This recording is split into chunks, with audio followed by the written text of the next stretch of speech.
Salut tout le monde, aujourd'hui on va retrouver dans ce vlog la pose de la VMC. On va aussi détruire le conduit de la cheminée. On va démonter le Storban et l'antenne hertzienne, si je me trompe pas. Tertienne? Hertzienne? Je sais plus. Et on va faire la pose de l'insert. On va retrouver de nouveaux visages dans ce vlog aussi. Je vous souhaite un bon visionnage. Salut tout le monde. Aujourd'hui la VMC. La ventilation mécanique contrôlée. Alors il existe plusieurs systèmes. On a le système auto-réglable, on a le système hygro-réglable, on a aussi le système double flux. Nous c'est du système simple flux. Simple flux ça veut dire qu'on prend les entrées d'air dans les menuiseries. Ça c'est ce qui emmène l'air neuf. Et on extrait l'air vicié, ce qu'on appelle l'air vicié, qui vont être dans les salles de bain. Ok ? Ou dans la cuisine, ou dans les pièces d'eau. Donc ça, c'est le système simple flux. On prend l'air de l'extérieur, l'air neuf, et on extrait l'air à l'extérieur par les salles d'eau. Donc nous, on est sur un système simple flux. Donc ça, c'est ce qui va aller sur la toiture pour pouvoir extraire via cette gaine. En gros, pof, pof. Ça, c'est sur la toiture. Ça, c'est la gaine qui relie mon caisson de VMC. Alors, il y a un adaptateur. Celui-là, il est pas mal. Par rapport à une tuile, ce qu'on appelle une tuile à douille, c'est des tuiles avec des chapeaux. Mais celui-là, déjà, il est plus gros pour le débit. Et après, il est réglable. Alors ici, il y a une grille pour éviter tous les insectes, les cochonneries, etc. Ici, on voit la grille, mais je la vois là, la grille. Enfin, voilà, pour les insectes et tout, c'est pas mal. Et du coup, avec un adaptateur, ici, étagé, selon le diamètre qu'on va venir mettre dessus. Nous, ça va être du 160. Le truc est gros. Donc c'est pour ça qu'on a ce système, parce que la gaine est grosse, pour pouvoir extraire l'air en toiture. Donc ça c'est notre sortie de toiture, ça c'est notre gaine qui relie notre sortie de toiture à notre caisson de ventilation. Ça c'est le caisson qu'on va aller suspendre là-haut à un endroit qui nous arrange. Alors on va le suspendre, on le suspend avec une ficelle, avec des câbles, avec ce qu'on a. Pour le bruit, les vibrations, etc., c'est mieux que ce soit suspendu en l'air. Alors lui, c'est notre caisson. C'est notre caisson et après, on va brancher les bouches dessus. Alors c'est déjà livré avec un kit de base. Souvent, c'est la salle de bain, WC, cuisine. Ça, c'est ce qu'on met dans les pièces.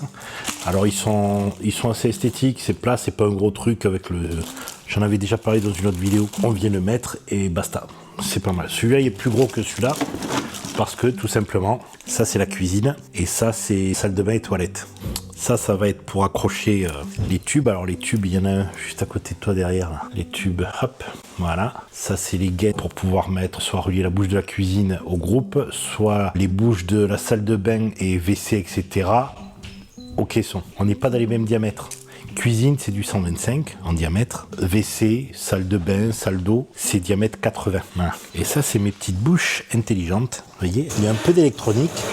Et ça, on va venir les brancher directement ici. En fait, il va y avoir ça qu'on va brancher par là, d'accord? On va les brancher là. Et ensuite, on va venir clipser tout bêtement. Clac, ça ici.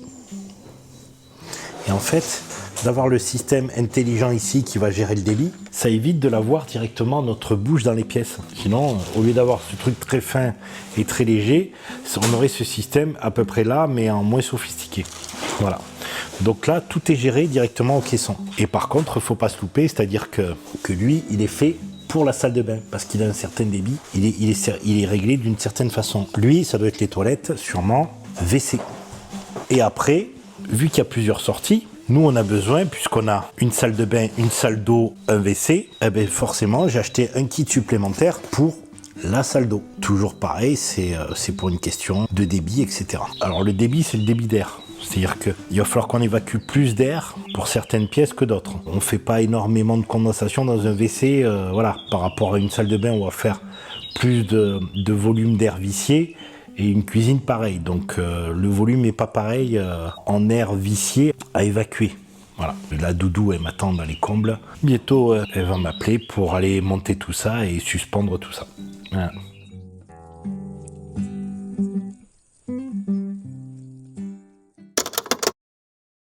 Alors ici on détruit l'ancien conduit de cheminée, on enlève le chapeau. Je casse les boisseaux petit à petit, étage par étage, pour que ça soit plus léger et plus facile. En fait, on le détruit parce que le nouveau conduit est plus gros que l'ancien. Celui-là n'était pas assez gros pour passer le conduit à l'intérieur. Donc on casse tout, on repasse un conduit en inox et puis voilà. Donc on est obligé de tout détruire, toute la partie maçonnée jusqu'à l'intérieur. Et là, une fois que c'est fait, en attendant de ressortir le conduit, on replace des tuiles pour l'étanchéité du toit, tout simplement, pour pas qu'il y ait de l'eau. Durant les quelques jours, on va refaire tout ça.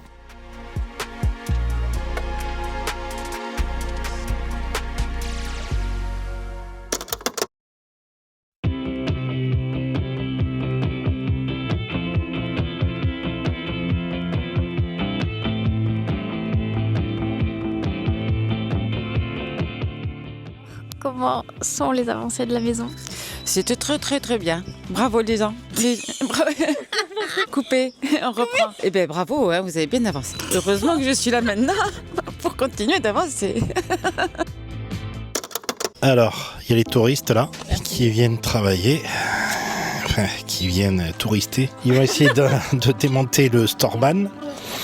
On leur a donné quelques indications. On va voir si ils restent vivants. Alors il faut une scie pan. Je sais pas ce que c'est. Alors pour le démontage du Storban, on l'a pas fait de façon conventionnelle. Le mieux, c'est de déplier le Storban complètement pour que les bras soient dépliés. Nous, ce qu'on a voulu faire, on a voulu démonter les bras. Le problème, c'est qu'ils sont en tension, donc il faut faire très attention de ne pas se le prendre dans la tête. Voilà, vaut mieux taper avec un bout de bois pour qu'il sorte.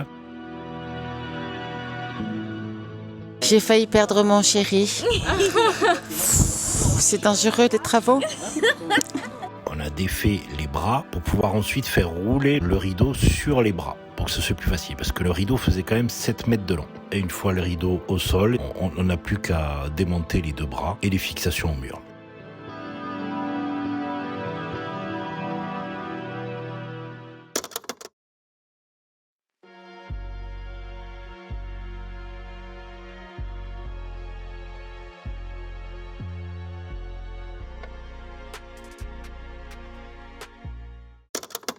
Cette semaine, ça a été la pose de la cheminée, de l'insert. Alors, là vous vous dites, super, l'explication, il a déjà quasiment tout terminé. Comment il nous explique? On a filmé le montage, etc., de l'ossature, etc. Mais là, on n'a pas complètement finalisé pour vous montrer toutes les différentes couches. Alors, viens voir par là. Déjà, on a posé l'insert, lui. On l'a posé sur des pieds en Cyporex. Alors, normalement, vous avez une fiche de montage livrée avec l'insert. Nous, on l'a acheté sur le Bon Coin. Parce que ces trucs-là, ça reste à vie, ça dure à vie. Donc, on fait super affaires quand même. On en trouve à des prix dérisoires. Alors, normalement, il y a des cotes à respecter. Que ça soit en bas. Nous, il est surélevé de 30 cm. C'est le constructeur, le fabricant qui demande ça. Qu'il soit élevé de 30 cm. Par rapport au sol. Alors évidemment après il faut tout mettre de niveau. Ici nous on avait, j'en ai même pas eu besoin, des vis de réglage ici aux quatre coins pour régler pareil le niveau dans les deux sens, que ce soit comme ça ou comme ça. Mais on n'a pas eu besoin parce que les briques étaient posées comme il faut. Et ensuite il faut poser aussi devant, nous on avait besoin de ça, de reposer des poteaux pour que l'habillage devant qui est en béton puisse poser dessus. Voilà. À l'arrière, c'est les plaques de roche avec une feuille d'aluminium. C'est fait pour isoler thermiquement tout l'ensemble. Ce qui fait qu'il faut vraiment déterminer, vous voyez, c'est ça, une feuille d'aluminium et ici de la laine de roche compressée. Il existe de différentes épaisseurs, mais la majorité du temps, on utilise celle-là qui fait 40 mm, 4 cm d'épaisseur. C'est souvent l'épaisseur qu'on utilise, qui est vendue en carton plein.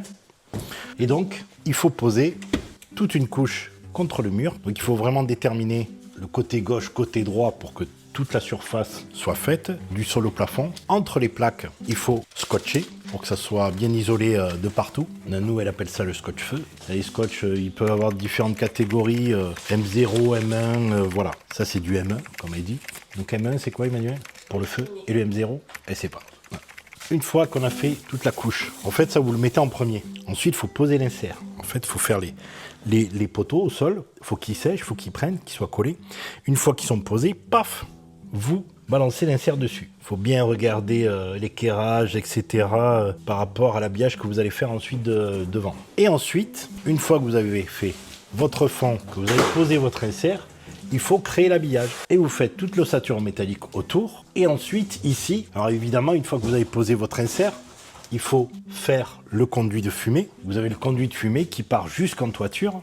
D'accord? Alors les conduits de fumée, il existe différentes sortes. Alors nous, c'est tout en inox. Et ça part jusqu'en toiture. Alors forcément, à la base des tuiles, on a un solin. C'est une sortie, c'est un trou avec un plomb tout autour qui est soudé et qu'on vient mouler par-dessus et par-dessous les tuiles pour faire l'étanchéité en toiture. Ensuite, vous avez une espèce de collerette qui est là, par là. Une collerette, ça c'est pour faire l'étanchéité parce que le tube monte. Et quand la pluie va tomber contre le tube, il y a cette collerette sur laquelle il y a aussi un joint en caoutchouc qui évacue l'eau de pluie. Donc c'est pareil, c'est pour l'étanchéité. Une toiture, c'est comme ça.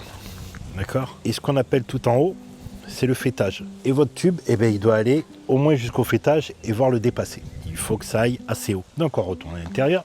Il y a quoi là? Ah oui, bravo Camille. Ça c'est l'entrée d'air primaire. C'est-à-dire qu'un feu, que ça soit un feu de cheminée, à partir du moment où il y a du feu dans la maison, que ce soit même à une gazinière, à partir du moment où vous avez une flamme, vous allez consommer l'oxygène de la maison. Donc pour éviter de consommer l'oxygène de la maison, donc l'oxygène des habitants qui sont à l'intérieur, eh ben, il faut lui emmener de l'air direct. Donc c'est ça, on est vraiment au derrière de la cheminée et on amène de l'air directement. Alors ici on aura du crépi, on va avoir 1,5 cm, 2 cm de crépi là-dessus. C'est pour ça que j'ai laissé dépasser. Et après ça sera coupé à ras et on mettra une grille par-dessus. Je rebouche pour pas qu'on ait des bestioles ou je sais pas quoi qui viennent pour l'instant. Une fois qu'on a fait tout ça, on pose notre ossature métallique. Alors selon la forme de notre insert, évidemment, on va faire différemment. Parce qu'on aurait même pu faire des niches. Une niche en longueur ici, un peu renfoncée pour poser des petits objets. Et pareil sur le côté, on aurait pu faire des niches ou autre. Mais on ne l'a pas fait. Parce que déjà, on n'a pas parlé à Camille. Ça nous a fait moins de boulot. T'étais pas là quand on en a parlé, c'est dommage. T'as pas ta niche. Non, j'ai oublié. Donc après, une fois que vous avez fait l'ossature principale, il faut créer un plancher ici, en haut. Donc vous avez le plafond là, d'accord? Pareil qu'on a isolé en collant des plaques au plafond. Toujours la feuille d'alu intérieure vers l'insert. Et ça, cette petite pièce là qu'on a créée, ça s'appelle une chambre de décompression. En fait, cette chambre de décompression, il considère ici qu'il va y avoir une certaine chaleur. Et cette chambre de décompression, c'est pour faire un sas entre les combles et ici la partie où il y a l'insert. Ici, on va avoir une température plus chaude et pour évacuer le surplus de température qu'il va y avoir. Il ne faut pas que ça monte à un certain nombre de degrés jusqu'au plafond. Donc, il crée cette chambre de décompression pour faire baisser en fait la température entre ici et là-haut et qu'ici, il y ait une certaine température qui soit assez basse. Voilà. Sur lequel on mettra des grilles. Tout en haut, à fleur des panneaux là-haut. Ça va être celle-là. Ça, c'est les grilles pour la chambre de décompression. Hop, au plus haut. Parce que c'est pareil, la chaleur, elle monte. C'est toujours comme ça, donc c'est pour ça qu'on met à fleur pour évacuer la chaleur qui va être là-haut. Et ça, c'est les grilles, bébé grille et papa grille. Et ça, c'est les grilles qu'on va mettre dans l'emplacement où il y a l'insert directement, qu'on va placer ici. Pareil, en hauteur. Et là, c'est pour emmener la chaleur dans la pièce directe, ici. Donc ensuite, le truc, c'est une fois l'ossature faite, le plancher fait, il faut isoler forcément notre chambre principale et notre chambre de décompression avec des plaques, pareil, scotchées tout autour, entre les plaques, partout, pour que ce soit hermétique. Et après, on habille tout avec ces fameuses plaques. Une fois que ces plaques sont mises, on met du placo ignifuge, beaucoup plus dense que du placo standard, des plaques feu. Et nous, ça dépend des inserts, ça dépend de comment ils sont faits. Nous, on a la petite tige ici qui sort. Ça, c'est ce qui sert à ouvrir le volet qui se trouve. Là, c'est le foyer où on met les bûches, forcément. Et au-dessus, on a l'avaloir. Il avale, c'est un avaloir. Voilà. Et c'est en biais. Les cloisons là-haut sont en biais et vont directement vers le trou là-haut qu'on voit. Et ce qu'on voit, il y a une petite trapounette là. Voilà. Là, j'ouvre. Et là, j'ouvre. Et là, je ferme. C'est ce qui sert à gérer le débit d'air, en fait. Nous, on a 2 cendriers ici. Ça, c'est pour les cendres. Et nous, donc c'est par là que rentre l'air primaire. Voilà, on voit la lumière ici. L'air primaire arrive par ici. Passe là-dedans. Ça arrive par ici. Là, eux, dans le concept, c'est des grilles. Alors là, soit on ouvre, soit on ferme. Donc en fait, là, on peut gérer l'entrée d'air et la sortie d'air qui est là-haut, dans mon avaloir, on la gère par le côté. Donc tout ça, on gère le débit, ce qui fait que ça va faire aussi la consommation du bois. Plus on va amener d'air, que ce soit en entrée ou en sortie, plus forcément, on va avoir des belles flammes, mais ça va consommer plus vite, donc on va avoir une grosse consommation de bois. Mais le but, c'est de faire monter tout ça en température et après de calmer le jeu pour consommer moins de bois. Pour l'instant, je laisse ouvert ici parce qu'il me reste un tuyau à passer qui va être le récupérateur d'air chaud. C'est comme si c'était une VMC, mais lorsqu'on va faire une flambée, récupérer l'air chaud d'ici pour le balancer. Donc ça va être les 3 chambres et la buanderie. Et après ici, naturellement, par les bouches qu'il y a ici, ça va se chauffer aussi cuisine et séjour. Mais comme j'ai pas le tube, pour l'instant je laisse ouvert un peu et il faudra que je passe un tuyau et qu'on va balancer. Hop, des combles et qui va venir jusque dans cette chambre. Pas la chambre de décompression, mais jusque dans cette chambre-là. Donc il faudra repercer ici et là-haut. Et après, pareil, on scotche, etc. pour rendre hermétique, etc. Et ce qu'on mettra aussi, ce récupérateur d'air chaud, lui, il a un thermostat qui est posé dessus et on le règle. Alors moi, j'ai tendance à le régler en plutôt vers 35 degrés. Lorsque la chaleur qui se trouve ici arrive à 35 degrés, hop, le récupérateur d'air chaud se met en marche et commence à souffler dans les différentes pièces. On mettra un interrupteur ici pour pouvoir l'arrêter ou le déclencher. Lorsqu'il manque de bûches et que vous l'avez balancé, c'est couper l'extracteur, ouvrir, alimenter, on referme et on remet en marche. Sinon, vous allez vous retrouver avec des fumées pleines la baraque. Voilà. Pour coller les fameux panneaux de laine de roche là avec l'isolant thermique, ok. Ça se colle avec ça sur le mur ou plafond. On utilise de la colle. Alors nous, c'est la colle prête à l'emploi. Isolant thermique, haute température, voilà, collage des panneaux isolants en laine de roche ou laine de verre pour la cheminée. Souvent, il faut le remuer parce qu'il y a une espèce de laitance. Vous voyez, on la voit là, la laitance d'ailleurs là. Il faut le remuer avant l'utilisation et puis voilà, c'est une pâte qu'on utilise en plot. On fait des plots à l'arrière des panneaux et on vient l'appliquer sur le mur ou le plafond. Ça, c'est pour le collage des panneaux. Et ensuite, le Cyporex, pour montrer ce que c'est ça. C'est pas du plâtre, mais en fait, c'est super léger et ça se découpe à la scie. Donc on peut le travailler comme on veut, c'est pratique pour monter les cloisons, mais là pour monter notre cheminée, ça supporte du poids, il n'y a pas de souci, parce que c'est plein. Voilà ce que c'est le Cyporex. Et le Cyporex se colle avec une colle conçue pour lui, du mortier-colle, là pour béton cellulaire, et voilà, ça se colle avec ça. Sinon on va l'appliquer soit avec un peigne, soit avec une spatule pour tartiner. À plus.